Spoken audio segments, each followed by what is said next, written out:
رات میں ایک گھڑی علم دین سیکھنا رات بھر کی عبادت سے بہتر ہے. اور اللہ تعالیٰ اس کے ساتھ بھلائی چاہتا ہے، اسے علم سیکھنے کا موقع دے دیتا ہے، اسے علم کی راہ پہ چلاتا ہے. اور جو علم کے لیے نکلا وہ واپسی تک اللہ کے راستے میں. آپ نے اندازہ لگایا کہ کس طرح سے قرآن مقدس اور حدیث کریمہ میں علم کی کتنی بڑی فضیلت آئی ہے. لہٰذا ہمیں چاہیے کہ علماء کی تعظیم و توقیر کریں، ان کا ادب کریں اور ان کی دعاؤں کا طالب رہنا چاہیے. حضرت کثیر بن کعب رضی اللہ عنہ فرماتے ہیں کہ میں حضرت ابو درداء کے ساتھ مسجد دمشق میں بیٹھا ہوا تھا کہ ایک شخص آیا.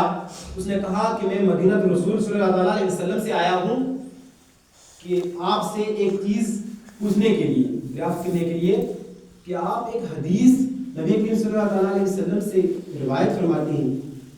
تو آپ نے فرمایا کہ میں نے سنا ہے رسول کریم صلی اللہ علیہ وسلم فرمایا کرتے تھے کہ جو علم کے لیے کسی راستے پر نکلا، دنیا کے کسی بھی راستے پر نکلا، اللہ تعالیٰ اسے جنت کے راستوں میں سے کسی راستے پر چلائے گا انشاءاللہ. اور فرمایا کہ عالم عابد پر اس طرح ہے جیسے کہ 14ویں رات کا چاند ستاروں پر. مطلب کہ 14ویں رات کے چاند سے کتنی چاندنی ملتی ہے، کیا رونق ہوتی ہے. ستارے ہوں یا نہ ہوں لیکن چاند اپنی چاندنی دکھا دیتا ہے، زمین کو نورانی کر دیتا ہے، روشنی ہوتی ہے، چاندنی ہوتی ہے. اسی طرح سے عالم سے دنیا میں علم کی روشنی ہوتی ہے، علم کی چاندنی ہوتی ہے. اور جیسے پانی برستا ہے اور زمین کی درستی کرتا ہے، اسی طرح علم عالم کی درستی کرتا ہے. یعنی کہ ایک عالم کسی کو علم سکھاتا ہے تو انسان درست ہو جاتا ہے، وہ سیکھ جاتا ہے کہ مجھے کیا کرنا ہے، مجھے کیا کرنا ہے اور میں ہوں کون، مجھے کیسے جینا ہے. کہتے ہیں کہ سطح سمندر پر روزانہ ابلیس کا تخت بچھتا ہے اور شیاطین کے تمام کارگزاریوں کا جائزہ لیا جاتا ہے. بعد نماز عصر شیاطین تمام ابلیس کے ارد گرد جمع ہو جاتے ہیں اور اپنے اپنے کارناموں کو ظاہر کرتے ہیں. وہاں پر دکھاتے ہیں کہ میں نے آج فلاں کو برا کام کرا دیا، جی میں نے آج فلاں سے زنا کرا دیا، فلاں سے قتل کرا دیا، فلاں سے جھگڑا کرا دیا، فلاں میاں بیوی میں جھگڑا کرا دیا، فلاں میں نفاق ڈال دیا. لیکن شیطان کسی کے کام کو نہیں سراہتا. لاسٹ میں جب ایک بولتا ہے کہ میں نے ایک طالب علم کو حصول علم سے روک دیا، یعنی کہ مدرسہ جانے سے روک دیا، علم نہیں سیکھنے دیا. علم کون سا ہے؟ علم سے مراد علم دین.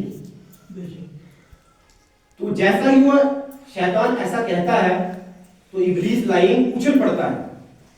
وہ کہتا ہے انتا ہاں ہاں تو نے تو بنیادی کام کیا ہے کہ اس کام کی وجہ سے تو ہمیں مزہ ہی مزہ ہے اور آسانیاں مل گئی کہ ہم آسانی سے گمراہ کریں گے.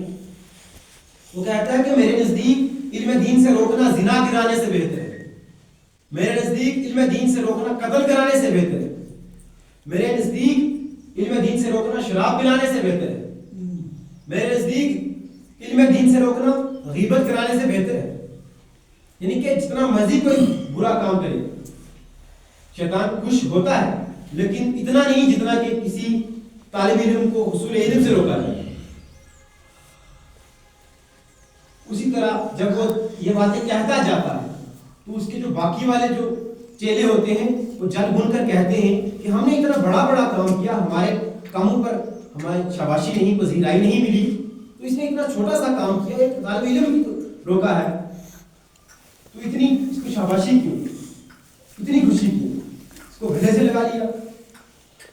وہ کہتا ہے میرے چیلو ذرا غور سے سنو کہ جو اس نے کام کیا ہے بنیادی کام ہے.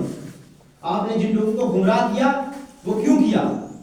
وہ عدم علم کی وجہ سے، محرومی علم کی وجہ سے ہے کہ اگر اس کو علم ہوتا تو وہ زنا نہ کرتا، اگر اس کو علم ہوتا تو وہ قتل نہ کرتا، علم ہوتا تو شراب نہ پیتا، علم ہوتا تو غیبت نہ کرتا. علم ہوتا تو نفاق نہ ڈالتا، علم ہوتا تو اپنے میاں اور بیوی میں جھگڑا نہ ہوتا، پڑوسی کے حقوق جانتا، علم ہوتا تو یہ فلاں فلاں گناہ نہ کرتا، یعنی کہ ان برائیوں میں ملوث نہ ہوتا، ہمارے جال میں نہ پھنستا۔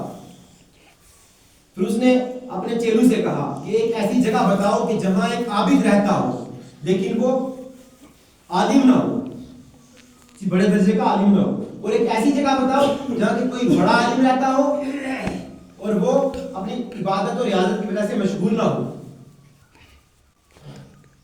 شیاطین نے ایک جگہ بتائی، پھر دوسرے دن طلوع آفتاب کے پہلے وہاں چلا گیا۔ عابد صاحب تہجد کی نماز پڑھ کر کے مسجد تشریف لے جاتے تھے، روزانہ ان کا معمول تھا، اور راستے میں وہ کھڑا ہو گیا انسان کی شکل بن کر، تو اپنے جو شیاطین تھے سب کو چھپا دیا پیچھے کہ آپ دیکھتے رہنا میں کیا کروں گا۔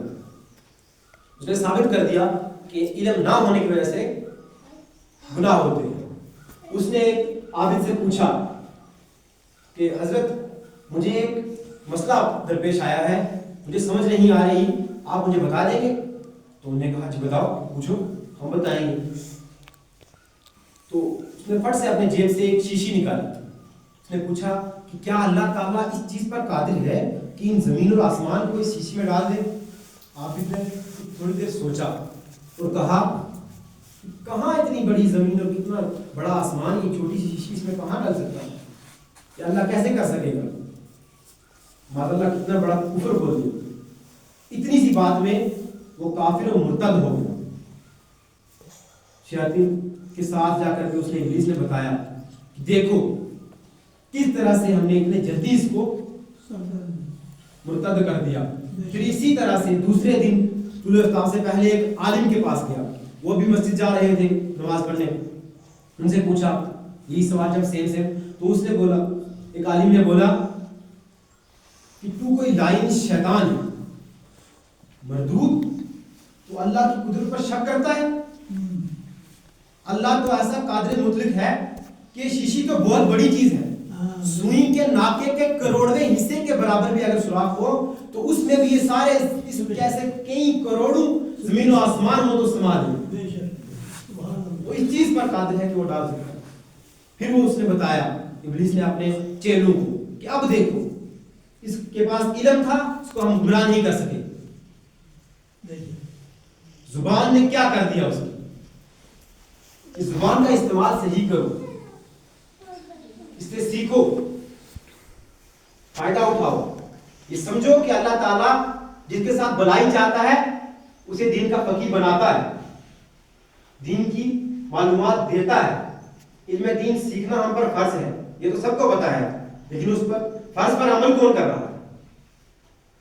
جب قیامت کے دن پوچھا جائے گا کتنا وقت آپ نے کیا کیا، اب جب ایک کوئی گناہگار یہ کہتا ہے، خاص کر ایک جاہل انسان کیا کہتا ہے، آج کل تو ماشاءاللہ جاہل کوئی نہیں ہے، لیکن پھر بھی جب مکمل شعور نہ ہو تو اس سے جب یہ کہا جائے کہ آپ نے فلاں گناہ کیا ہے تو کہتا ہے اوہ مجھے پتہ نہیں تھا۔ تو جب عالم کرے گا کہیں گے اور جی عالم کو زیادہ سزا ہوگی، لیکن جب جاہل کو پوچھا جائے گا قیامت کے دن اس کو دو سزائیں ملیں گی، ایک یہ کہ تو نے جانا کیوں نہیں، تیرے پاس وقت تھا تو نے علم کیوں نہیں حاصل کیا اس کے بارے میں، پھر اس سے وہ سزا ملے گی گناہ کرنے کی۔ اور عالم دین ہمارے لیے آخرت میں بھی ہمیں کام آئیں گے اور پھر جنت میں بھی کام آئیں گے، اس لیے عالم دین کی توقیر کرنی چاہیے، تعظیم کرنی چاہیے، ان کی دعاؤں کا تعلق رہنا چاہیے۔ ہمیں اللہ تعالیٰ علم سیکھنے کی اور سکھانے کی توفیق عطا فرمائے، جو سیکھا اس پہ عمل کرنے کی توفیق عطا فرمائے، ہماری نمازوں کو قبول فرمائے، اہدنا الصراط المستقیم کے راستے پہ گامزنی عطا فرمائے۔ وما علینا الا البلاغ المبین۔ نیت کی میں نے 2 رکعت نماز عید الفطر 6 تکبیروں کے ساتھ اللہ تعالیٰ کے لیے پیچھے اس امام کے منہ میرا کعبہ شریف کی طرف۔ نیت کی میں نے 2 رکعت نماز عید الفطر 6 تکبیروں کے ساتھ، واجب 6 تکبیروں کے ساتھ پیچھے اس امام کے منہ میرا کعبہ شریف کی طرف۔ نیت کی میں نے 2 رکعت نماز عید الفطر واجب کی 6 تکبیروں کے ساتھ اللہ تعالیٰ کے لیے پیچھے اس امام کے وہ میرا کعبہ شریف کی طرف